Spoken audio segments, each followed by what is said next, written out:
but then I thought, you know what, it's more like a funnel. It's like when we're taking the ABC data, we're at that top of the funnel, we're putting a whole bunch of stuff in there, and we need to now narrow it down to find the kind of those key patterns. Welcome to the Misfit Behaviorist podcast mini-series. This round, join your hosts Audra Jensen and Sammy Brown, here to bring you fun and functional advice for creating and implementing behavior plans. Let's get started.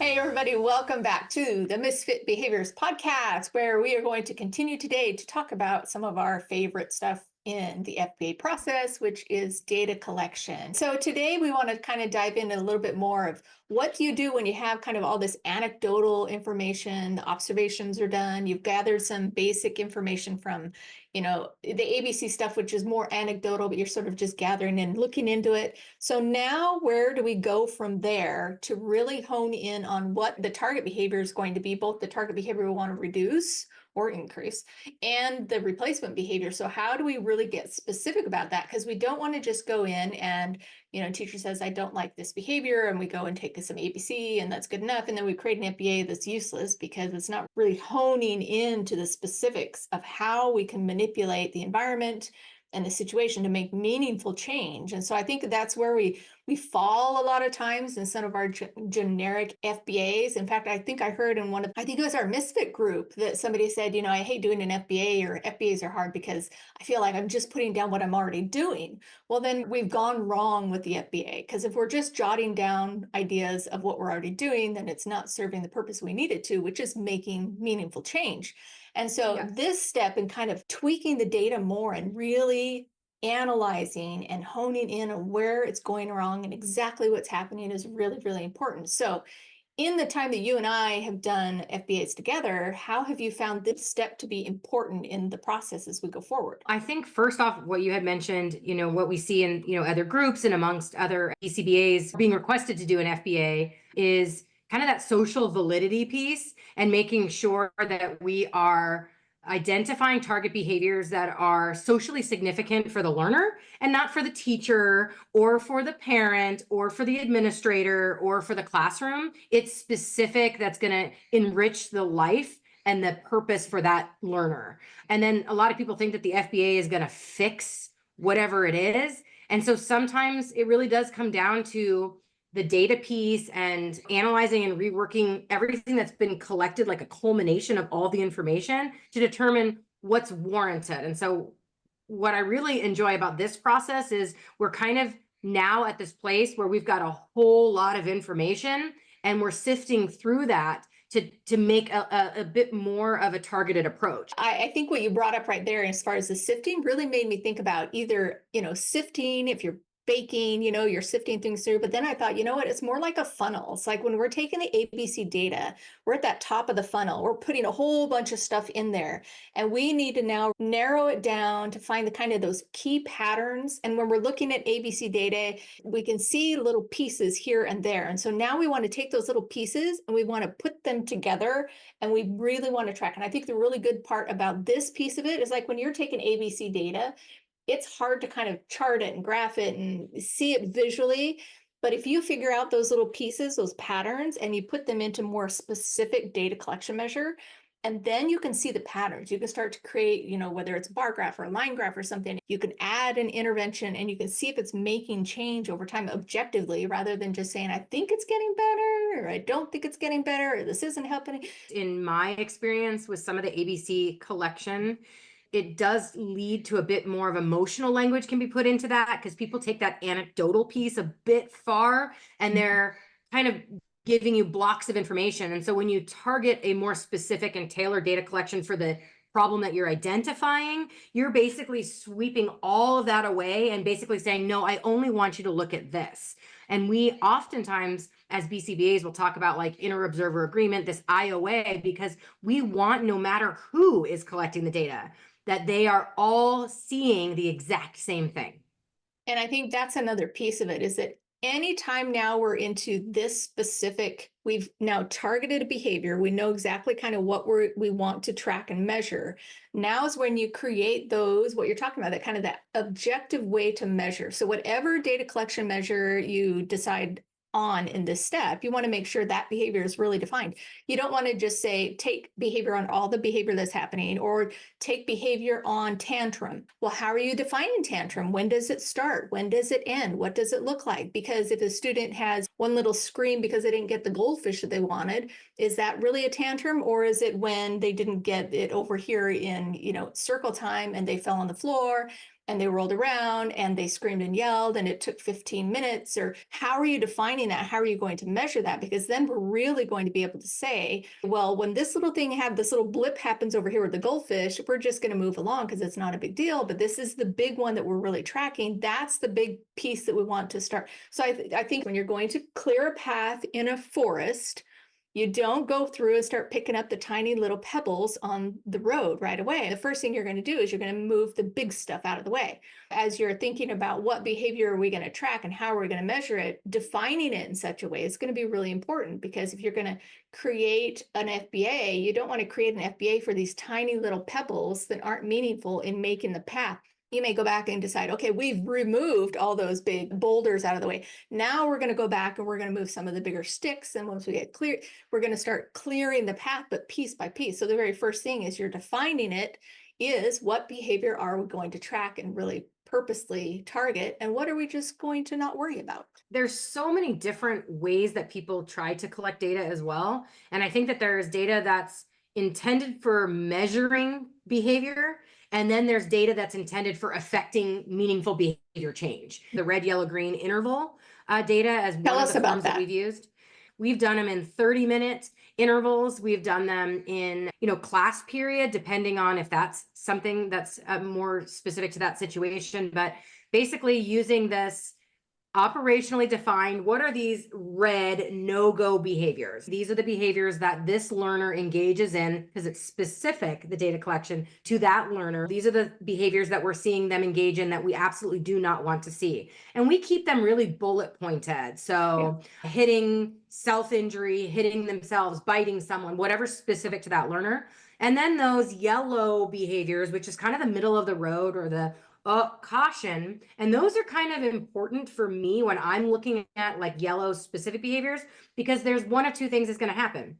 A yellow is notifying us of, oh, there's something that's brewing under the surface. Either me pivot and make a change in order to impact that behavior in a positive to turn them towards this green acceptable, or I'm going to do absolutely nothing and it's either going to stay yellow bubbling under the surface, or it's going to get hot and we're going to go into the red side. The green are, what are the expected behaviors? And expected behaviors would be listening and not speaking when the teacher is speaking, or raising their hand instead of shouting things out. We use this on an every 30-minute or every class period, or it could be every 15-minute, whatever specific the need is for that student that we're trying to develop this plan for. And then we basically would mark it. So you would have the class period or the time on the left side of the document. You'd have an area that has a circle or a checkbox for red, yellow, green. At the bottom, we've actually defined those so that if any point someone gets stuck when they're making that collection, they can look right at the bottom and go, oh, that's clearly yellow, or oh, that's clearly red, and they can mark that. And then we always have the staff who's collecting it put their initial, because if you start seeing discrepancies in that data collection, maybe it's a staff training issue and we have to go back to paraeducator so-and-so who might need some support in how they're collecting it.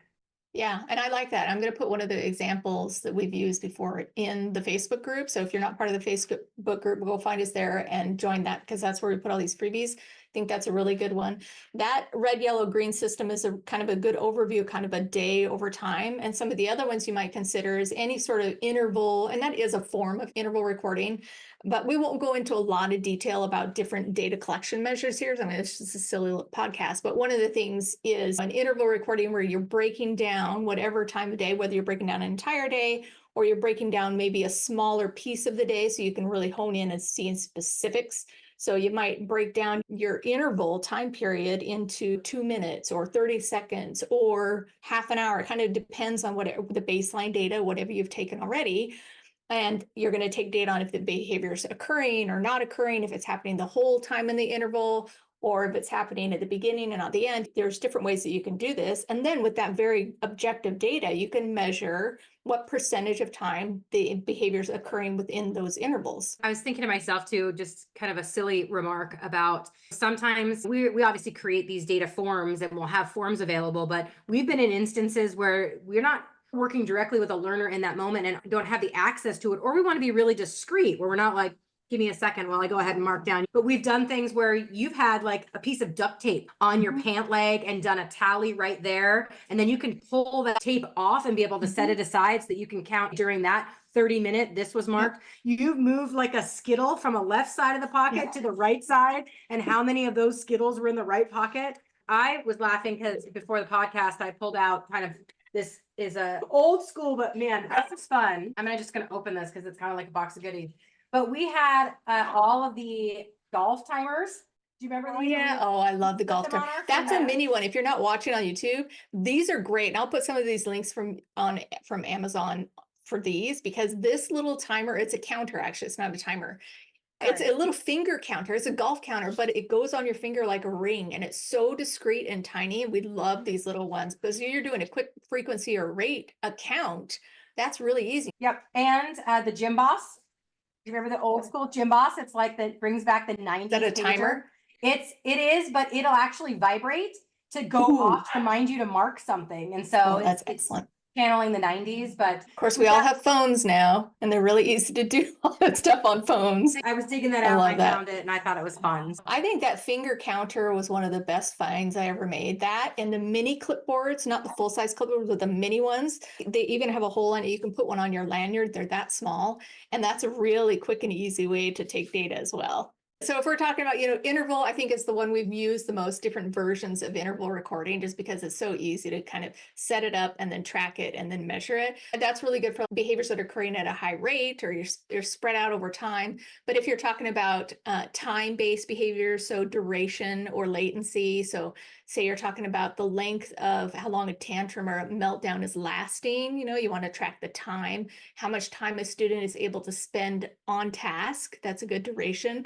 Latency is how long it takes when you give a direction until the student engages in what's expected of them. We want to reduce that amount of time. So you might have a time-based one. And then you've talked about is more kind of those crisis-specific data. So if you have somebody, and we will talk later on about that crisis mountain, because as you start developing it, you really want to describe that specific student's crisis, what that looks like, that whole mountain, that rising up, that feeling, the crisis and the down.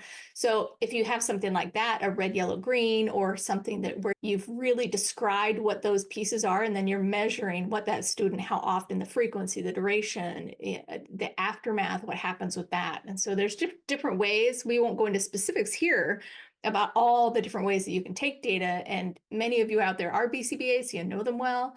But if you have a behavior support person in your district, they can help you figure out kind of what's the best data collection measure for this specific student and this behavior. I was just going to add too, and I'm sure that, when you talk about that crisis mountain, there's very, very big behaviors that in the schools that we're trying to make change for.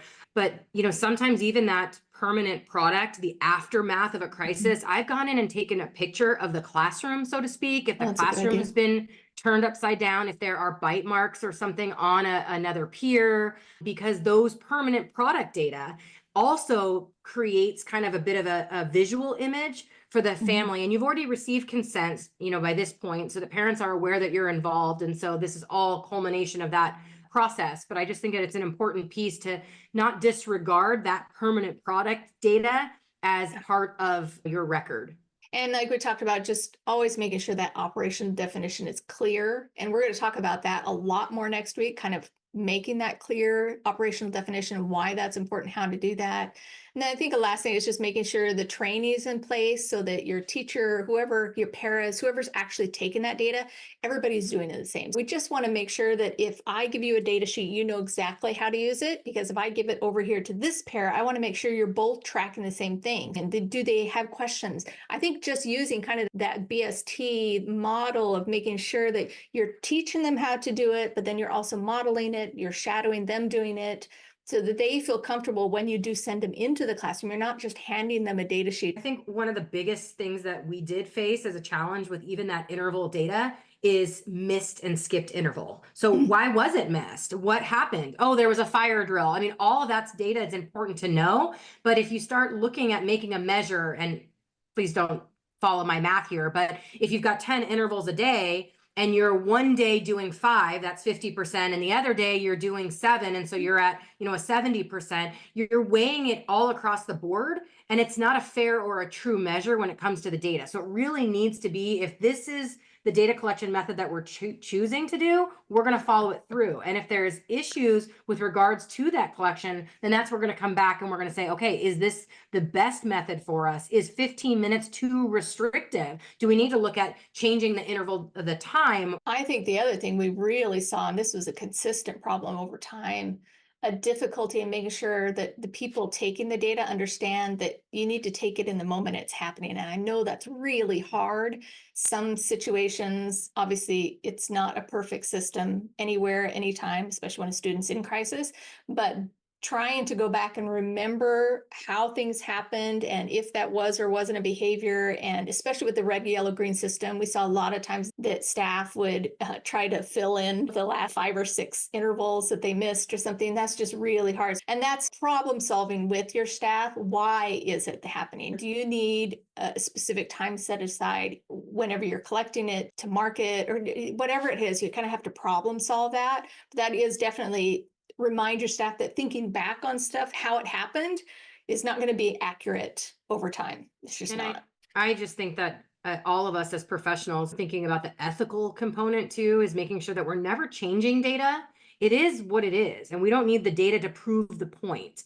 If there's a behavior that warrants meaningful, socially significant change for this learner, the data is going to show that, and we're going to capture that. So just ethically making sure that you're recording it. If there's a problem, the problem will be identified. You don't need to make any manipulations to the data itself. I think the other thing we need to remember is in this stage of the FBA process, when we're creating this data, once we set it in the beginning, we can still make changes as it goes along, because we may have thought we figured out through the ABC data what we're going to track, and we start taking this really good, concrete, objective data, and then halfway in, we're like, you know what, we're really not capturing what I thought we were going to capture. It's okay to make those tweaks. This is the time to make the tweaks, so that give it a couple of weeks and take this data and really refine it so that you have enough time with behavior being tracked the way you want it to track, so that when you decide if you're going to create a behavior plan or not, you have some clear and understandable data that you can really show to your team. Like, this makes sense. We've captured the data. This is what it looks like. We feel confident that what we've measured is correct. And I just wanted to add too, you're talking a lot about this baseline data. This is the data that's occurring before you've made your recommendations and implemented the behavior change. And so a lot of people will not understand, why are we still taking data? Why aren't we at the fix yet? And so part of it is we need the baseline, enough of it to make sure that we're identifying the information for us, but then also to be able to see when we go to make that phase change line in the data to say, okay, this is what occurred before we made the change. Are we making change? And that's where your trend lines are going to be able to depict that, yes, the recommendations that we made are working, or, it's taking a nosedive. This is actually not working, or it's taking off.